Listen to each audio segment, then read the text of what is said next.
कोई हादसा हो जाए, कोई किसी मरीज को लेके जाना है तो हमारे लिए वो मसाइल ही मसाइल है कि हम लेके नहीं जा सकते। ठेकेदार तो बात सुन ही नहीं रहा, वो तो आ ही नहीं रहा। ठेकेदार साहबान का या उसके अमले का ये कहना है कि जो घरों का हमारा अपना ज़ाती सीवरेज है ना, वो सीवरेज से लेके गटर तक का जितना सिस्टम है या जितने मामलात हैं, ये घर वालों ने खुद से मकीनों ने करने हैं। ये ठेके में या सरकारी मामलात में ये शामिल नहीं है। वो इस बात से इनकारी हैं कि हाँ जी ये हमने करना है। अच्छा सर, इस पे जो खर्चा आ रहा है वो अपनी जेब से कर रहे हैं? ये जितना है ये ज़ाती खर्चा है हमारा। फी घर कितना खर्चा आया सर? मेरा तकरीबन लगभग 3,500 आया था, मैंने जो अपना पाइप डाला है घर में। इसी तरह 3,500 3,000 के हिसाब से लोग डाल रहे हैं पाइप। ज़्यादा लगेगा जी, इस पर ज़्यादा खर्चा होगा ना, इस पर लेबर भी शामिल कर लेना। ये तो मैं मटेरियल का बता रहा हूँ आपको कि मटेरियल की कीमत ये है। सर ये काम कौन साहब करवा रहे हैं, किन का हल्का है? वल्ला आलम कौन करवा रहा है जी, जिसको भी देख लो ना वो कह रहा है मैं ही चौधरी हूँ। सर इससे पहले जो सीवरेज के मसाइल थे, अब इसके डलने से कोई अफाका हुआ है? बेहतरी होगी, लेकिन ये इसमें अभी ये गटर वगैरह ये वो जितने सारे अब फुल ऑफ मड भरे हुए हैं, जो इसका फंक्शन होना चाहिए ना वो नहीं हो प्रॉपरली, वो नहीं हो पा रहा। क्या डेट दिया, क्या दिन बताए हैं, कब ये फंक्शनल होंगे? हम जी अल्लाह करे जी, हम तो ये कह रहे हैं कि हमें ईद के दिनों में जो है आने जाने में थोड़ी सी आसानी हो जाए। हम तो इस बात की कोशिश कर रहे हैं अपनी मदद आपके तहत, ताकि ईद के दिन जो है हमारे अच्छे गुजर जाएँ। ठेकेदार साहबान के जो मुंशी साहबान हैं या उनके जो नुमाइंदे हैं वो कह रहे थे हमने तो ये गली जो है ना शुरू से लेकर आखिर तक साफ़ कर दी और हमारा काम इसमें ख़त्म हो गया है, और ये ख़त्म हुआ काम आप देख लें। महकमा वासा की जानब से यहाँ पर ठेकेदार को एक काम अलाट हुआ और इस काम में उन्होंने ये सीवरेज गलियों के डालने थे, ये सीवरेज डाले जा रहे हैं। इनकी सूरत हाल आप अपनी आंखों के सामने अपनी स्क्रीन पे इसके मनाजर देख रहे हैं। लोग अपनी पॉकेट से अपने ज़ाती खर्चे से खुद बनफ्स नफीस मेहनत कर रहे हैं और अपनी मदद आपके तहत अपने सीवरेज का जो मामलात है उनको बना रहे हैं। पानी को, घरों का जो पानी है उनको इन गटरों तक लाने के लिए अपनी जेब से वो ख़रीद के पाइप डाल रहे हैं और ख़ुद ही वो मेहनत मजदूरी कर रहे हैं। ईद करीब आ रही है, काम वैसे का वैसे ही है और आप लोग खुद अपनी मदद आपके तहत सारे काम कर रहे हैं। आप ही के टैक्स के पैसों से महकमा वासा ने इस ठेकेदार को मुकम्मल तौर पर अदायगियाँ भी कर दी हैं, उसको पेमेंट भी हो गई है। लेकिन मुझे लोगों ने बताया कि ठेकेदार साहब जो हैं वो छुट्टियों पर हैं। ठेकेदार साहब जो उनसे है ना आज 10-15 दिन हो गया, रोज़ाना उनको 3-3 दफ़ा कॉल की जाती है कि यहाँ पे आएँ। ये देखें 4-5 गटर ऐसे हैं जिनके ऊपर ढक्कन भी नहीं रखे हुए कि किसी का बच्चा गिर जाए या किसी के साथ हादसा हो जाए तो फिर इन्होंने कहना ये हादसा हो गया है। पर अब हम इनके रोज़ रिक्वेस्ट कर रहे हैं इनसे कि आएँ, कम से कम इनको देखें। आज से कोई 20 दिन पहले का ये करके ना वो आप खुद चला गए हुए हैं। 3-3 4-4 फ़ोन कर रहे हैं। ये जो सा मलबा भी उठाया ये वहाँ हमने खुद ही उठा के ना साइडों पे किया, अपना गुजरने का दिन दे हर सर पे है, अपने गुजरने का रास्ता बनाया है। अगर ईद के दिनों तक भी वो ठेकेदार ये काम नहीं करता तो फिर आप अपनी ईद कैसे मनाएंगे? और कुर्बानी के जो मसाइल है, कुर्बानी के लिए जो खून वगैरह होता है, लाशें होती हैं, उसकी खाल होती है, ज़िबा करने का मामला होता है, अक्सर लोग अपनी गलियों में ही ज़िबा करते हैं जानवरों को। तो फिर आपके लिए कैसे मसाइल हैं, उनके लिए आप कैसे? हमारे लिए तो इतनी ज़्यादा मुश्किल बनी हुई है कि अगर कोई ना कोई खुदा ना खास्ता कोई हादसा हो जाए, कोई हादसा हो जाए, कोई किसी मरीज़ को लेके जाना है तो हमारे लिए वो मसाइल ही मसाइल है कि हम लेके नहीं जा सकते, कि कोई भी नुकसान हो सकता है, जानी नुकसान भी हो सकता है। ये काम हमारे इंफॉर्मेशन के मुताबिक महकमा पब्लिक हेल्थ इंजीनियरिंग करवा रहा है।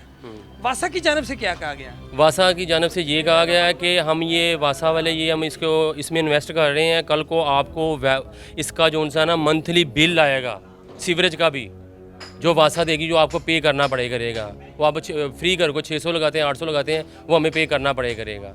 और ये देखें अगर उन्होंने मेन सीवरेज डाली है, किसी भी घर का लिंक नहीं डाला, वो लिंक जो सा ना सारी अवाम अपने पास से डाल रही है। किसी के पास वसाइल हैं, किसी के पास नहीं है, तो किसी के वसाइलों की वजह से अभी तक किसी लोगों के घरों के पाए पेंडिंग पड़े हुए हैं। किसी को जाके कहते हैं, कोई लोग कह रहा है कि यार सैलरी आएगी करेंगे, या किसी से उधार उठाएंगे या कर्जा उठाएंगे फिर हम करेंगे, किसी के पास नहीं है तो उनके अभी तक पेंडिंग पड़े हुए हैं कि उनका घर जो सा उनका जो सी सीवरेज का पानी है वो अभी तक जो सा ना वो उनके घर में वापस ही जा रहा है। इससे तो बड़ी बीमारियां और ताफुन फैल रहा होगा इलाके में। तो वो तो नहीं है ना, ठेकेदार को कह रहे, वो ठेकेदार तो बात सुन ही नहीं रहा, वो तो आ ही नहीं रहा। जब वो आए तो उसको कहेंगे ना, वो आ ही नहीं रहा, वो तो हमारी कॉल रिसीव करना मुनासिब नहीं समझ रहा। आप मुतलका महकमे के पास पब्लिक हेल्थ इंजीनियरिंग या वासा के जो दफातर हैं, उनके जो अफसरान हैं, उनके पास क्यों नहीं गए? वो सिर्फ अफसरों ने एक दफ़ा रोन लगाया है। वो अब नेक्स्ट टाइम आएंगे जब उन्होंने बिल पेड करना है, हमें जब हमें बिल डालना है, वो बस उस वक्त आएंगे। अब नहीं वो आएंगे, जब वो सारा कुछ कंप्लीट हो जाएगा ना, वो बिल डालने के लिए हमारे पास आ जाएंगे। हुकाम बाला से जो हमारे इस वक्त के CM पंजाब हैं जो मोहसिन नकवी साहब, उनसे क्या मुतालबा करते हैं? हम उनसे यही मुतालबा करते हैं कि ये मेरे अवाम पे तो आगे ही बहुत ज़्यादा बोझ है कि अवाम के पास तो आगे इतने वसाइल नहीं है कि मज़ीद अवाम पे ये बोझ और मत डालें कि सीवरेज, अगर हर चीज़ में हम टैक्स दे रहे हैं तो ये अगर एक सीवरेज डाल दिए तो इसमें मज़ीद अवाम के ऊपर और टैक्स ना डालेंगे, इसका भी मंथली आना शुरू हो जाए। अवाम से तो बिजली के या दूसरे बिल ही नहीं पे हो रहे, ऊपर से ला के एक उसके ऊपर एक और बिल लागत कर दिया जाएगा तो अवाम क्या करेगी? अवाम के यहाँ अवाम के पास तो घर में खाने के लिए नहीं है तो वो क्या करेगी? जो कमाएगी सिर्फ बिल दे देगी, बकाया वो भूखी बैठेगी। इस ठेकेदार के मुंशी को कॉल कर रहा हूँ, उसका फ़ोन बिजी जा रहा है। आपकी उनसे बात हुई, बताइए क्या? उनसे ये बात हुई थी कि हमारे जो अमला है उसने जामिया मस्जिद नूर वाली गली जो है वो साफ़ कर दी हुई है, वो बिल्कुल साफ़ हो गई हुई है। मैंने उनसे कहा जी थोड़ी सी नज़र इस बात पर फरमाएं कि आप साइट पर आके विज़िट कर लें और आंखों देखें कि हाँ जी क्या ये वाकई साफ़ हो गई है।